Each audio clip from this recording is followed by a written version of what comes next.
Not yet. Give it time. So my question to you relates specifically to the transgender issue that you brought up during your speech. You cite the UCLA study and claim that it doesn't show in any way that suicide rates go down post-out. You say there's no evidence verifying this. However, during your speech... I said there's mixed evidence. I said there's mixed evidence about the drop in suicide rate. During your speech, I pulled up the study on my phone as well as a bevy of other studies. Looking at research from the Karolinska Institute, from Berlin scientists, it actually seems to suggest, specifically the Berlin study, that suicide attempt rates drop from 26% to 3% in post-op treatment. Right, so I've seen that study also. One of the problems with that particular study is it's not longitudinal. That study is only about like 1 year after the surgery. And what the statistics tend to show, at least according to scientists on the other side, right, is that you have to wait 10 years to find out whether the surgery takes or not, essentially. That there is an adjustment period. That, of course, you're really enthused in the year after you get a surgery that you feel you've been needing your entire life, but there's a readjustment period that happens. So, for example, here's another longitudinal study. This is a cohort study from Sweden. It was released in 2011 and covered sex reassignment surgeries from 1973 to 2003. So it's a 30-year longitudinal study, and it found that transgender surgery recipients were still 19 times more likely to die by suicide than the general population, and found that, quote, sex reassignment, although alleviating gender dysphoria, may not suffice as treatment for transsexualism. Right? So, as I say, there is mixed data. I'm not saying those studies don't exist. I'm saying I do find severe flaws in some of the studies that are cited. A lot of them are cited due to small sample size or not enough time in the longitudinal. Oh, yeah, you can follow up. That's fine. Thank you. But specifically regarding the UCLA study, it actually suggests that when people are in supportive environments, their suicide attempt rates go down. You said that you do not believe feeding into their, quote, delusion will support them. How do you respond to the UCLA study you yourself use, suggesting that it in fact does? So a lot of these, so I don't tend to believe self-reported studies about treatment, meaning that how people treat you. Questionnaire studies are not as good as behavioral studies. So the more important statistic from that study, the one that I usually cite, is the one about whether people can identify you as transsexual or as transgender or not. Right? If they can't identify you as transgender, it's a 45% lifetime suicidality, suicide attempt rate. And if you are not identified as transgender, there's a 40% lifetime suicide attempt rate. Now, that doesn't mean that if people are mean to you that your life isn't worse or that your suicide rate may not go up. Maybe it does. But I think that the evidence is not particularly strong on that score. And the level of bullying you have to really have some sort of third-party documentation as to the level of bullying, because there's also the significant possibility that people who are more likely to commit suicide are also more likely to feel sensitive to bullying that other people might not feel sensitive. Or have to be an omnibus. Really, it's an 18-page bill. If we agree on all of these very minor measures, then why not start with the minor measures upon which we agree? Why is it loaded up like a shopping cart with measures with which a lot of people disagree? What do you think is loaded up? We're going to get into transfers, right? Well, yes. I mean, the definition, I don't want to get into the weeds because we talked about this earlier, but yes, the definition of transfer is incredibly vague in the bill. So a couple of things about transfers on that. And one, this bill was modeled after Oregon and California, which have had... Being from California, it's worked beautifully. Which has had... hundreds of thousands of background checks, and there hasn't been one instance of somebody put in jail for a transfer. Secondly, the key thing on a transfer is that you have to knowingly circumvent the law. In other words, you have to be a black market dealer. Or otherwise, you're not going to be criminalized for it. That transfer issue is put in there to affect this individual to gun show. So gun shows are private sales. You can sell a couple of guns, but you had black market dealers that were selling 50 AK-47s a session against the law. Those people should have been, by definition, federally licensed firearm dealers.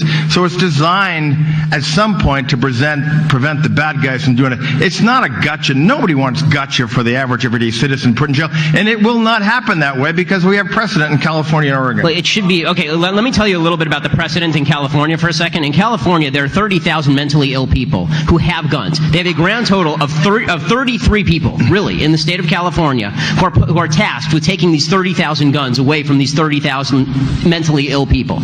Okay, we're creating a system that is either not going to be enforced or it's going to be over-enforced. This idea, if we can just trust the government, then why aren't we just trusting the government to do the right thing now? I don't understand why a piece of legislation makes them better at what they do. I mean, the government is not very good at what they're doing now. Why does new wording make them not suck? Because part of the reason... part of the reason you have a law or initiative as a deterrent, that government won't even be involved, that the bad guys won't be going to gun shows to buy guns, so they have to circumvent it. Well, but that's exactly the point. If bad guys are not going to gun shows with regard to Ebola, and for a second, this is a mild digression. With regard to Ebola, the federal government just made the case that they don't want a federal travel ban, right? Because they said if there's a federal travel ban, people will just find a way to circumvent the federal travel ban. Okay, do you see the analogy here? Yeah, I'm not going there. I'm not going there. I'm here to talk about guns.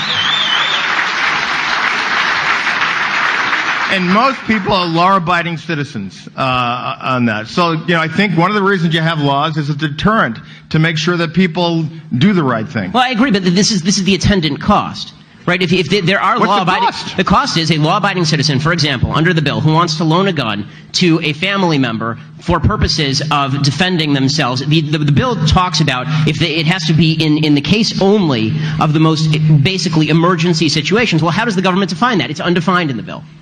Right? I mean, so I have a cousin or I have a sister-in-law who feels endangered by her husband.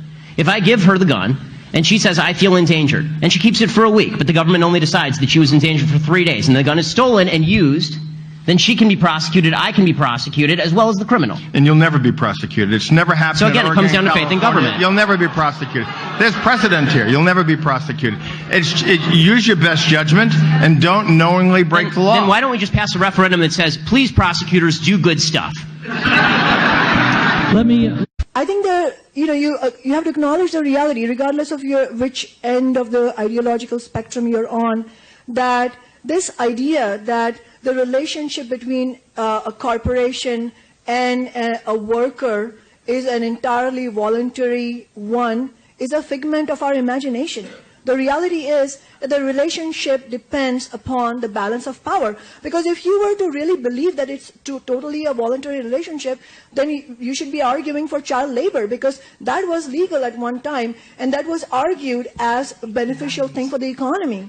So we have to understand that it's a balance of power. Away from whether we need customers with more money to have that base, but we'll be addressing some of the underage working here shortly. Ben, yeah, I mean, I'll refrain from talking about child labor, especially given the fact that the rationale for child labor laws is that children are incapable of consent, right? I mean, that's the rationale for child labor laws. Although your child did appear on television last night. She did, without her consent, but I will tell you that she immediately joined SAG-AFTRA. The rationale for child labor to be legal was that children are exploitable, more exploitable. That's why businesses wanted it, and people had to fight against it. Isn't it businesses may want it, but the fact is that the children are not capable of consent, which is why the legislation was appropriate from all ideological points of view. In terms of whether basically this trickle-up economics, this idea that if you pay people $15 an hour, it will help the general economy, it's evidencing a differential point of view with regard to how money is invested and what makes your life as a consumer better. The truth is that Mother Teresa did less good for the world than Bill Gates, as a general matter. Because more people gained their jobs through Bill Gates, more people have a product that Bill Gates created, more people's lives have been bettered through Bill Gates. Mother Teresa did a lot of wonderful things. But the reality of the situation is that what makes your life better than people's lives were 50 years ago is all the new products and services developed by all the rich people who hire you. All of you out there who I'm sure are not rich, are you working for a poor person right now? Who is hiring you? Who's paying your salary? Unless you're working for the government, and even then you're not working for a poor person, you're paying for the rich people who actually pay the taxes that pay for you to work for the government. So this idea that economic growth is a function of people making $15 an hour versus $14 an hour is simply not true. The reality of the situation is that what makes the economy grow is new products and services that make your life better and which require millions of dollars in research and development. And as far as the point that was made about the salary of the CEO of Walmart, all I can say is this. Walmart has approximately, they're the biggest employer in the country. They have something on the order of 2 million employees across the country. Let's say we agree that 20 million is too much. And let's say that we cut that salary to zero. Great, we just gave everybody $10. Right, for the year. So let's stop pretending that the vast wealth imbalance inside Walmart is causing poverty for people at the bottom.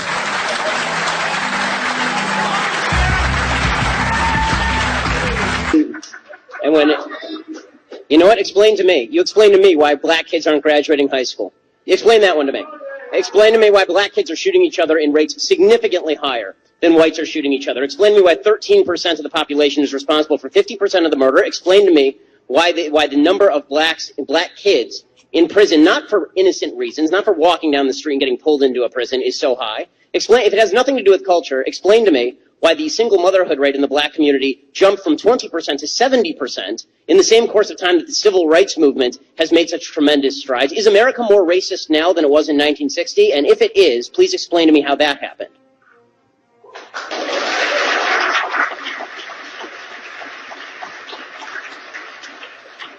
Anybody can jump in. It's an open mic there. But there has to be racism. You can't say there's no racism. Without evidence? No. I'm just saying that I don't know which animal. Maybe we're talking about dogs or something. I'm talking about human beings, and I'm like, human beings are most likely going to have racial prejudices. I'm just so sorry. I'm just so sorry. I don't know. I don't come. I come from planet Earth. Charles, I want to ask you a question. So your default is that when there is no evidence, racism is the deciding factor. That is no, it's not saying that. I'm just saying that you're going to have sexists, you're going to have racists, you're going to have all this stuff. I mean, I'm just saying that. I agree it exists, but the problem that I'm seeing